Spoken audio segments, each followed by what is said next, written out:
Terima kasih Bapak Pimpinan, Ibu Bapak anggota Komisi 5 yang terhormat dan kami hormati. Beberapa hal yang mungkin perlu kami berikan penjelasan.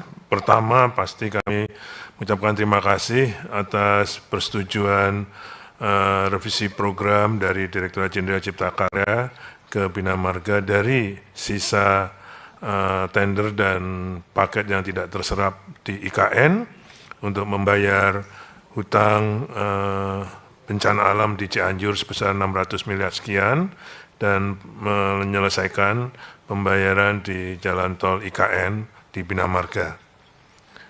Persetujuan ini sangat meringankan kami karena kalau tidak ini akan membebani tahun 2024 ya, sehingga nanti lebih susah lagi untuk memprogramkan program-program pekerjaan di 2024. Yang pertama, sekali lagi kami ucapkan terima kasih. Yang kedua tentang IBM. Nah, ini ada Bapak Sekjen dan Bapak Ibu Dirjen. Jadi seperti yang kita diskusikan di Rapim, untuk program infrastruktur berbasis masyarakat, terutama BSPS, itu kita akan upayakan disesuaikan dengan tahun 2023, sedang sisa anggaran yang harus kita carikan nanti kita penuhin dari sisa tender untuk tender dini yang akan kita segera lakukan pada bulan November-Desember ini. Okay.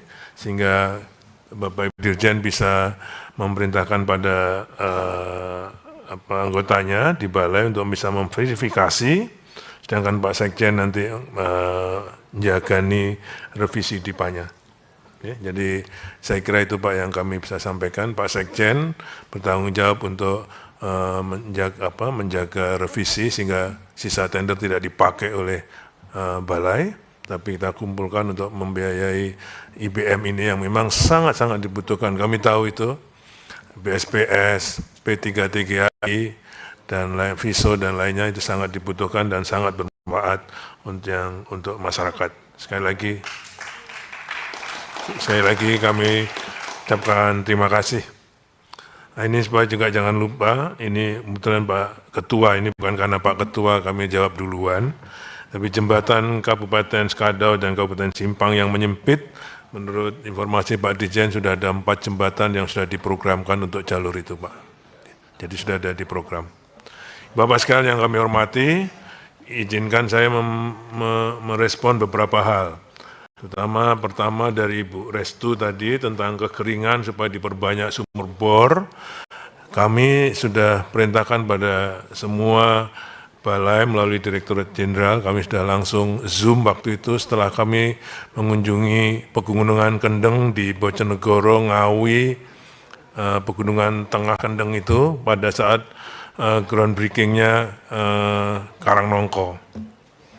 Jadi pada saat El Nino ini adalah kesempatan bagi kami melalui Direktorat Jenderal untuk memetakan daerah-daerah yang ekstrim kekeringan, kemudian memetakan mana-mana potensi-potensi embung-embung, bukan hanya bendungan tapi embung dan air tanah.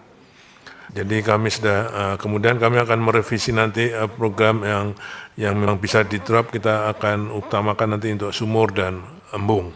Nah ini Pak Dirjen sudah, bulan lalu sudah kita langsung petakan daerah-daerah, karena pada saat itu kelihatan sekali mana-mana cekungan-cekungan yang kering kerontang itu, sehingga itu bisa dipakai untuk identifikasi lokasi potensi embung-embung. Ya. Cocok. Sekarang ini di program kami yang reguler yang sudah ada 145 sumur yang sudah diprogramkan. Tapi mungkin dengan pemetaan kekeringan El Nino ini mungkin akan bisa ditambahkan kembali. Itu yang pertama tentang kekeringan.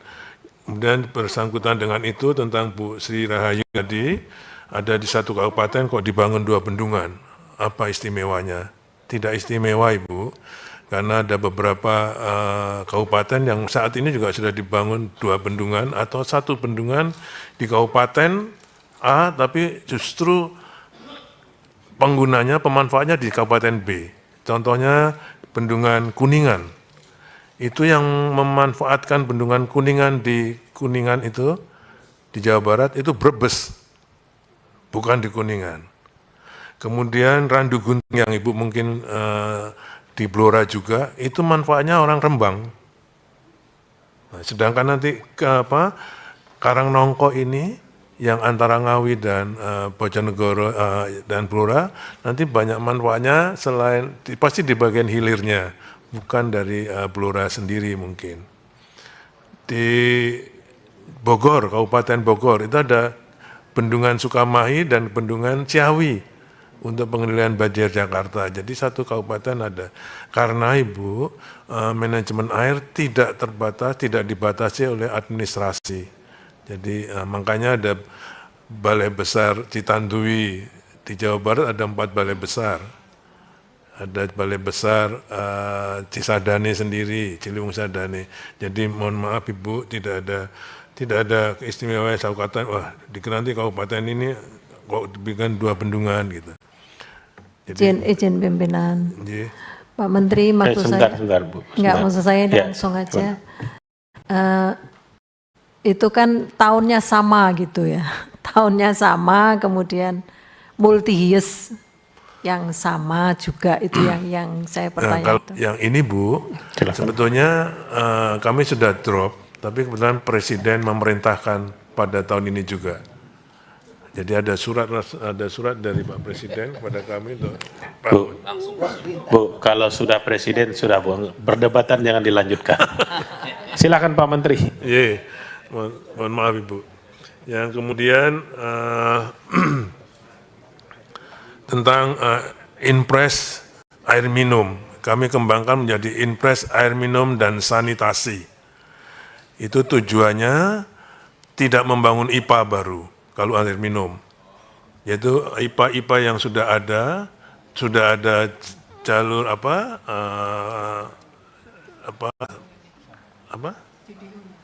JDU-nya, jaringan utamanya, tapi SR-nya belum ada.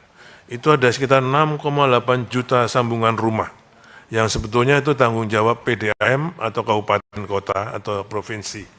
Tapi sangat lambat sekali. Contohnya Wasusokas, yang sering juga dimarahin Pak Jadi tentang yang spam regional yang di Keburejo, Petanglong, itu SR-nya belum dipasang semua. Ada 6,8 juta sambungan rumah yang akan kita intervensi, sekitar 16,6 miliar. Saya hafal betul angkanya karena saya ikut menghitung. Triliun, 16,6 triliun.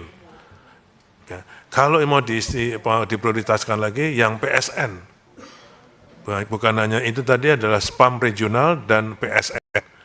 PSN-nya sendiri ada 2,3 triliun. Itu yang sedang kita rumuskan dengan Bappenas. Tapi kita kembangkan seperti yang disampaikan oleh Pak Edi Santana tadi. Di IPAL LAIS, yang harusnya 300.000 orang, baru 40.000 sambungan rumahnya. Nah, ini akan kita intervensi dengan Impres tadi ini, supaya segera dimanfaatkan. Jadi semua prasarana yang sudah kita bangun akan kita maksimalkan, optimalkan pemanfaatan Impres, karena keberhasilan Impres jalan daerah tadi. Ini Bapak-Bapak nanti bisa ikut merumuskan program Impres air minum dan sanitasi ini. Bukan bikin spam baru, tapi memanfaatkan spam-spam yang sudah kita bangun. Itu yang Impres air minum dan sanitasi. Kemudian kalau apa lagi tadi? Sekolah di Malaysia dan Riyadh serta Jeddah, ini termasuk kantor di Malaysia. Itu adalah perintahnya Bapak Presiden, karena itu usulan Menteri Luar Negeri. Nami Menteri Keuangan minta yang bangun Kementerian PUPR. Jadi kita sudah survei karena di Malaysia tidak ada sekolah, yang ada kebetulan namanya apa ya, kayak perkumpulan, perguyuban untuk anak-anak sekolah, yang anak-anak dari kebun. Jadi kita akan bikinkan sekolah Indonesia di Malaysia, termasuk Riyadh dan Jeddah. Sedangkan di Malaysia juga membangun kantor, karena memang kantor-kantor kedutaan kita sudah lama tidak pernah disentuh untuk renovasi.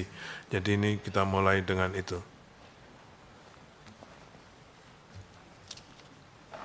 Untuk stadion, Ibu, memang dari 22 stadion yang kita akan renovasi mulai 2024 ini. Sekarang sudah disiapkan semua desain-desainnya. Khusus Kanjuruhan, memang kita akan renovasi total.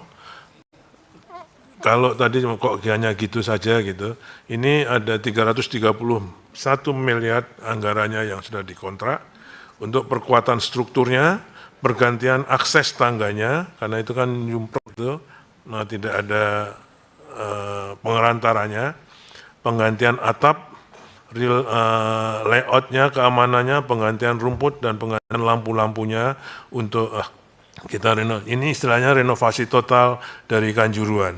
Dan ini kita mengajak Arema bahkan untuk membangun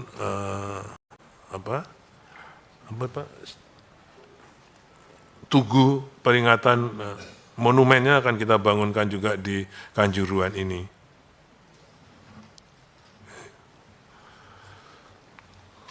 Untuk Bu Restu, jadi untuk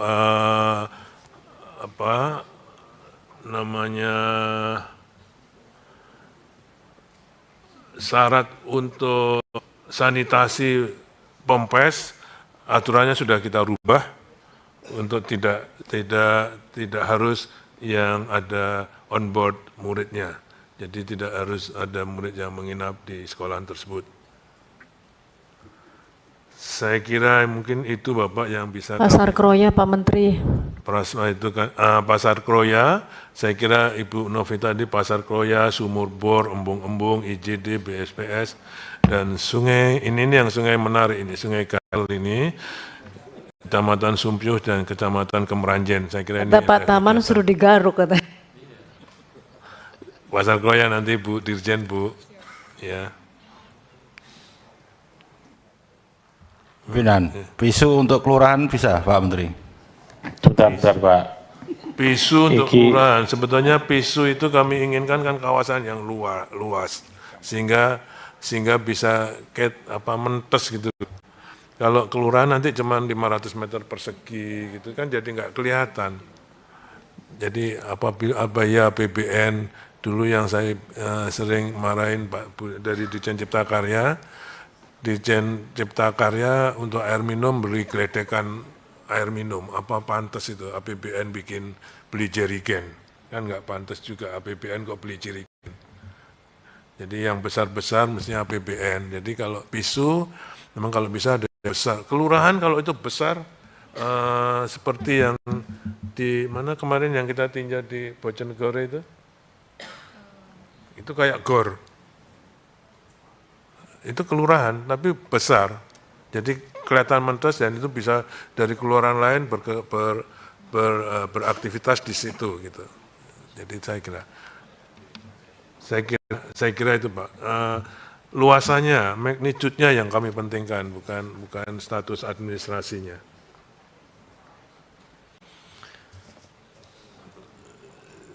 Demikian kalau exit tol, oke.